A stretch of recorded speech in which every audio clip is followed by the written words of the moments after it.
I find them more independent nowadays than what they used to be. It's good to have freedom, but some have too much and then they get into the wrong crowd. I'm allowed to go out till like 6 and then just during the winter time, and then normally summertime I'm allowed out a bit later than like 6 o'clock. 8, 9, 10. Yeah.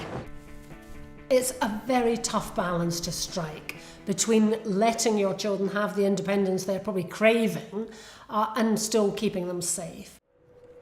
Once they're teenagers and they want a bit more freedom, it really is the lack of control, knowing where they are and what they're doing, and the anxiety that results from that.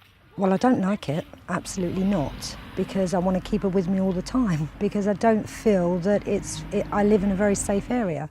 But at the same time, I know she needs to go out and to be able to express herself and to grow. There was a stabbing up the local market at the weekend. There's drug dealing at the corner of the street.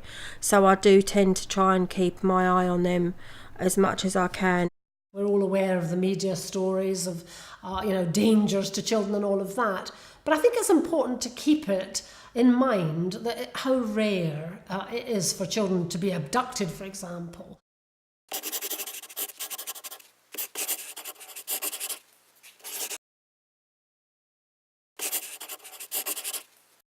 If they are going out on their own, you need some really serious ground rules. I often say the 3 W's: where they're going, who they're going with, and when they'll be back. And if you get those 3 pieces of information every time they go out the door, that's a good start. And it's not to necessarily police them, but it's just to have an idea of where they are, what they're doing.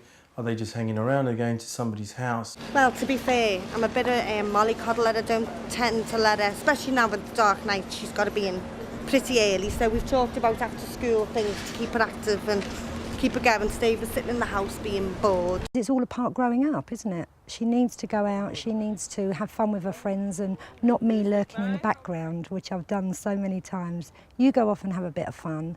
I'll be over there, but really all the time I'm looking thinking, I don't like this. Children very often don't understand what a stranger means, and when they're asked they have very odd ideas about strangers, they think they're men in Macs or whatever.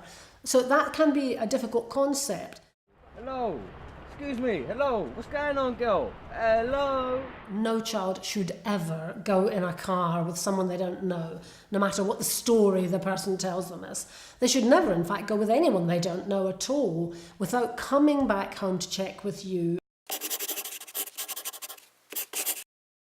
Probably in the age 9 sort of age range, you start to go out with them and be thinking about how you can teach them. Ask them to go up and ask directions from someone, but while you're watching, ask them to ask for something in a shop while you're in the background. So you gradually let them build a little bit of independence, but safely with you there. You don't want your child scared to go out. You don't want them, terrified of the world. They have to gradually learn about taking risks, and you have to teach them how to take risks safely.